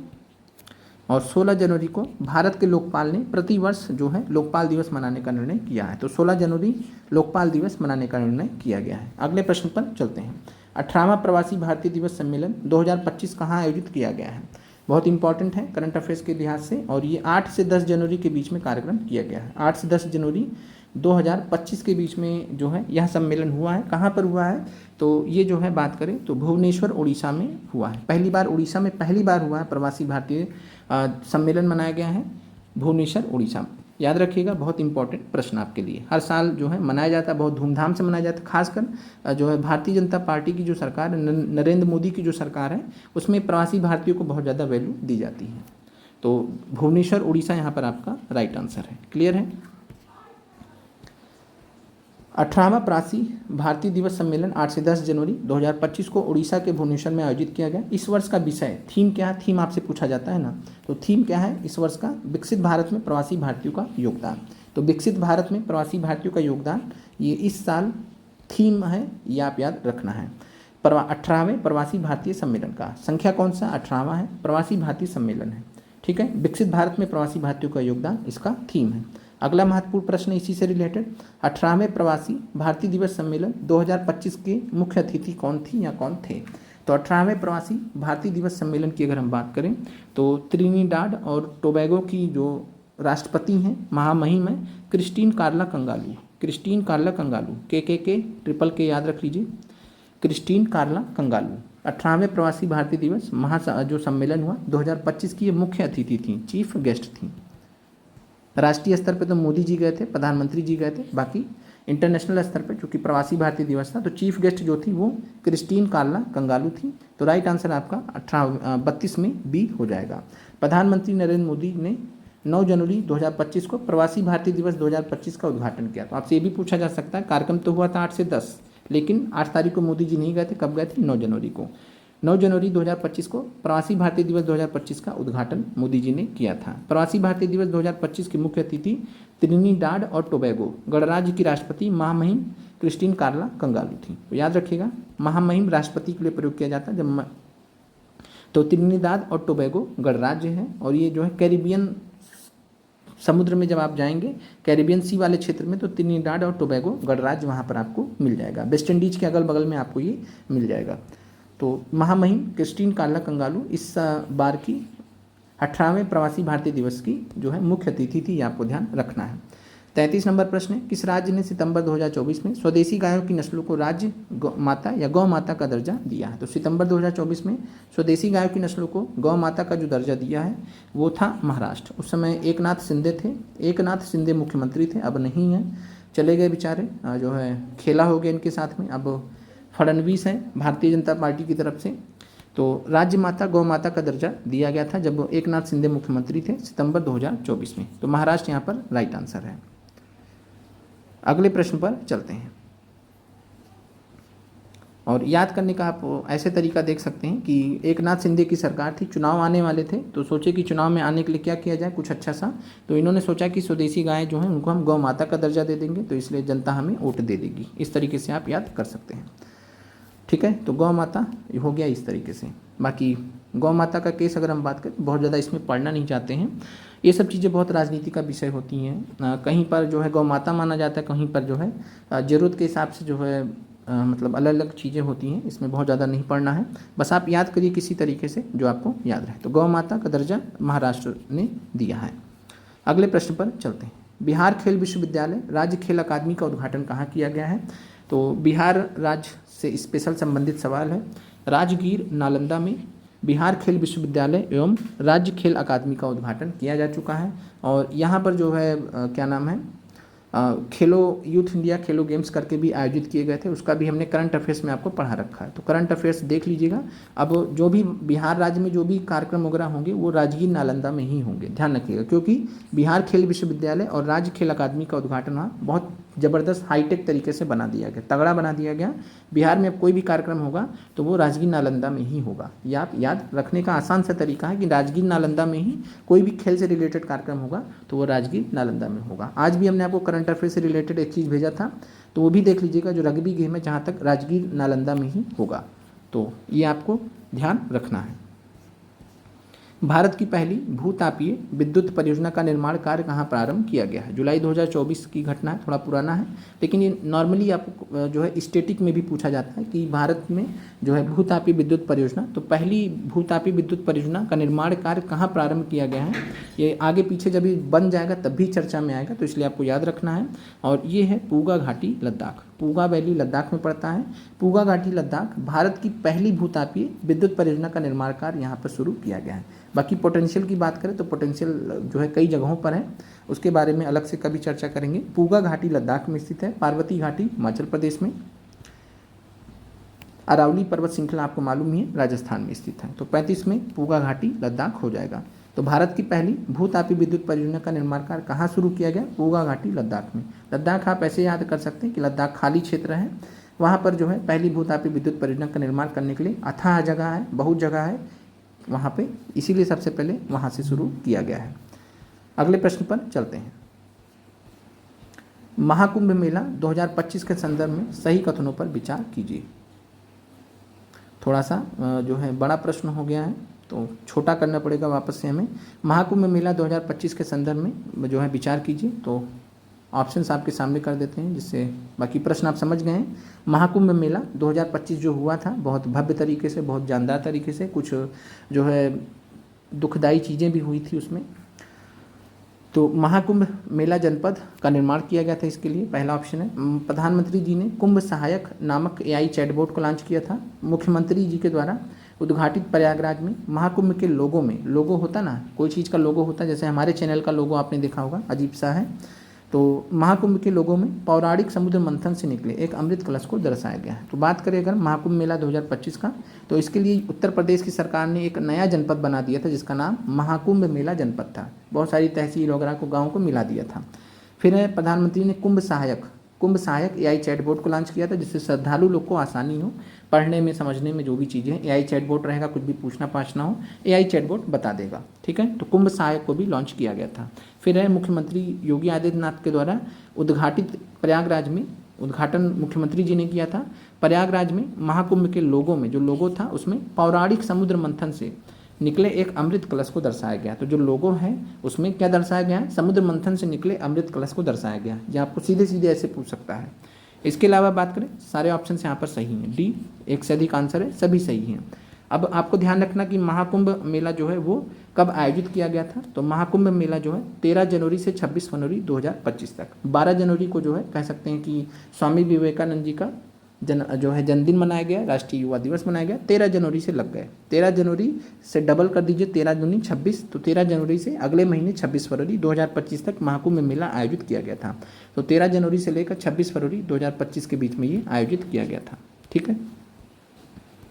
लोगों की डिजाइन में बात करें तो अक्षय वट वृक्ष रखा गया है, एक मंदिर रखा गया, एक दृष्टा रखा गया है, एक कलश रखा गया है, भगवान हनुमान जी की तस्वीर, इन सब चीज़ों को शामिल किया गया। तो जो भी लोगो बना है एक बार जाके आप गूगल कर लीजिएगा, ध्यान दीजिएगा, गूगल कर लेंगे तो आपको याद हो जाएगा। तो लोगों की डिजाइन में अक्षय वट वृक्ष है, एक वृक्ष है, एक मंदिर है, एक दृष्टा है, एक कलश है और भगवान हनुमान जी की तस्वीर है। क्लियर है। तो अगले प्रश्न पर चलते हैं। अगला प्रश्न है 37 नंबर। विश्व का पहला महामृत्युंजय यंत्र 52 फीट का, विश्व का पहला महामृत्युंजय यंत्र है 52 फीट का, स्थापित किया जा रहा है। नैमिषारण्य सीतापुर में, तपोवन प्रयागराज में, वाल्मीकि चित्रकूट में। तो वाल्मीकि जी की तपोस्थली जो है वो चित्रकूट में, आपको वैसे पता होना चाहिए। नैमिषारण्य सीतापुर में आपको GS में मालूम होना चाहिए। और तपोवन आश्रम प्रयागराज, यहाँ पर जो है विश्व का पहला महामृत्युंजय यंत्र 52 फीट का स्थापित किया जा रहा है। और आप इस तरीके से याद रख सकते हैं कि महामृत्युंजय यंत्र धार्मिक चीज़ है, धार्मिक चीज़ें जो है प्रयागराज में होने की संभावना ज़्यादा है। मतलब सीतापुर नैमिषारण्य भी धार्मिक जगह है, चित्रकूट भी धार्मिक जगह है, लेकिन प्रयागराज ज़्यादा धार्मिक जगह है, ज़्यादा बड़ा धार्मिक जगह है, इस तरीके से याद रख सकते हैं। तो तपोवन आश्रम प्रयागराज में विश्व का पहला महामृत्युंजय यंत्र 52 फीट का स्थापित किया जा रहा है। क्लियर है। अगले प्रश्न पर चलते हैं। किस चिड़ियाघर में भारत का पहला वन्य जीव बैंक स्थापित किया गया है? तो भारत का पहला वन्य जीव जैव बैंक, वन्य जीव यानी इंडिया का first wild life biological bank,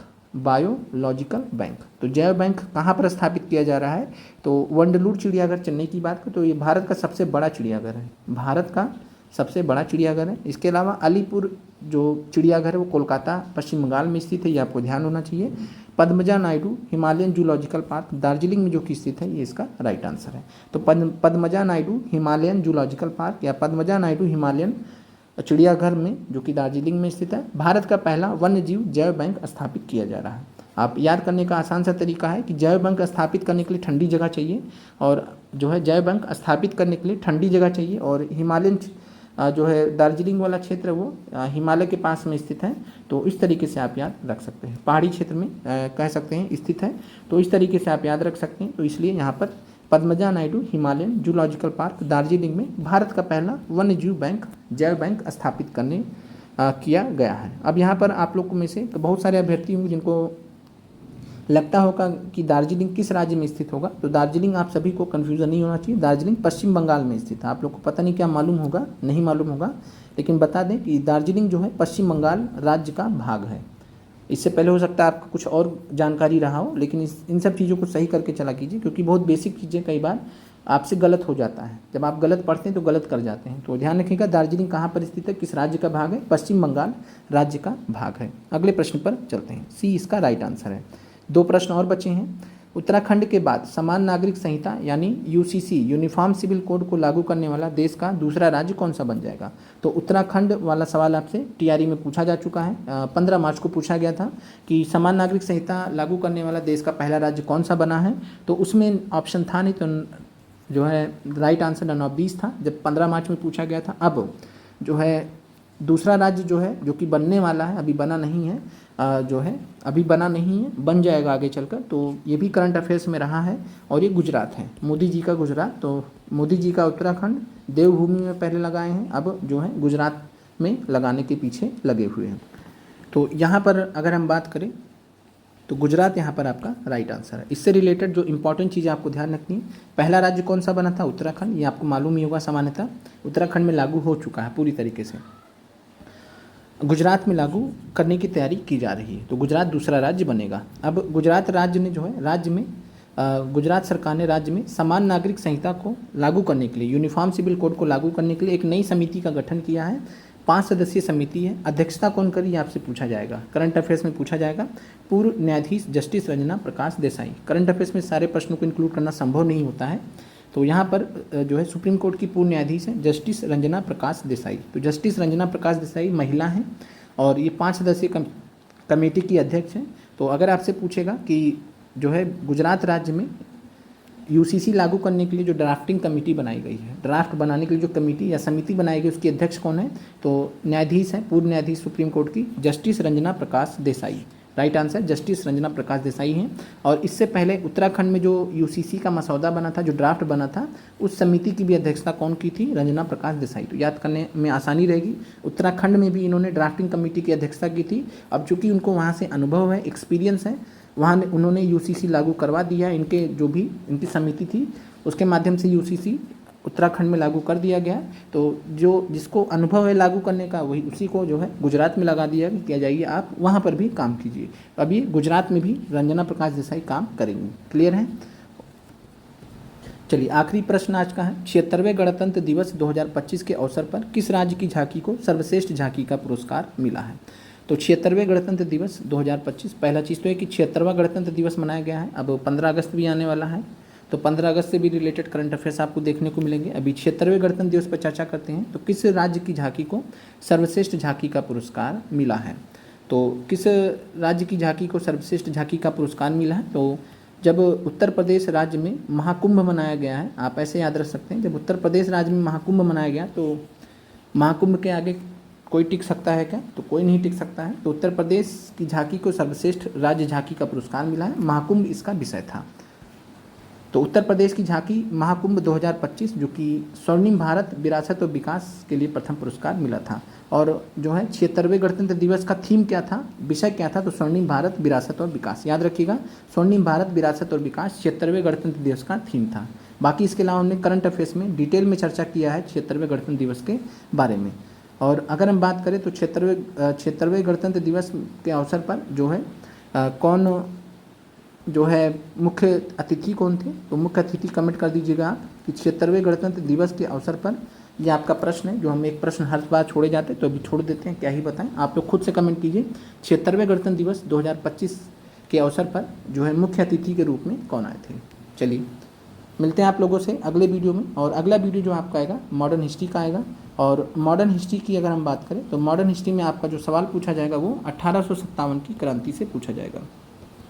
तो 1857 की क्रांति से रिलेटेड जितने भी प्रश्न हो सकते हैं आपके परीक्षा दृष्टि से महत्वपूर्ण, वो सब के सब आपको कल के मॉक टेस्ट नंबर 4 में मिल जाएंगे। तो उम्मीद करते हैं कि आप लोग जो मॉक टेस्ट है इसके माध्यम से बहुत कुछ सीख रहे होंगे। बाकी आप लोग अपना सपोर्ट बना कर रखिए और ज़्यादा से ज़्यादा जो है शेयर कर दिया करिए जिनको भी ज़रूरत हो, जो जिनके पास कोई सोर्स नहीं है, जो जिनको पढ़ने लिखने में बहुत ज़्यादा दिक्कत है, जो भी गरीब अभ्यर्थी हैं जो भी तैयारी कर रहे हैं, अगर आपकी जानकारी में ऐसे हो जो तैयारी कर रहे हैं तो आप उनको ज़रूर हेल्प कीजिए, इतना उन तक ये चीज़ पहुँचा दीजिए जो कहीं पर भी तैयारी नहीं कर पा रहे हैं, जो अच्छी तैयारी करना चाहते हैं, उन लोगों को, अभ्यर्थियों को इन सब चीज़ों को जो है वीडियोज़ को, चैनल को हमारे ज़रूर शेयर कर दीजिए। आप लोगों का देखने के लिए बहुत बहुत धन्यवाद।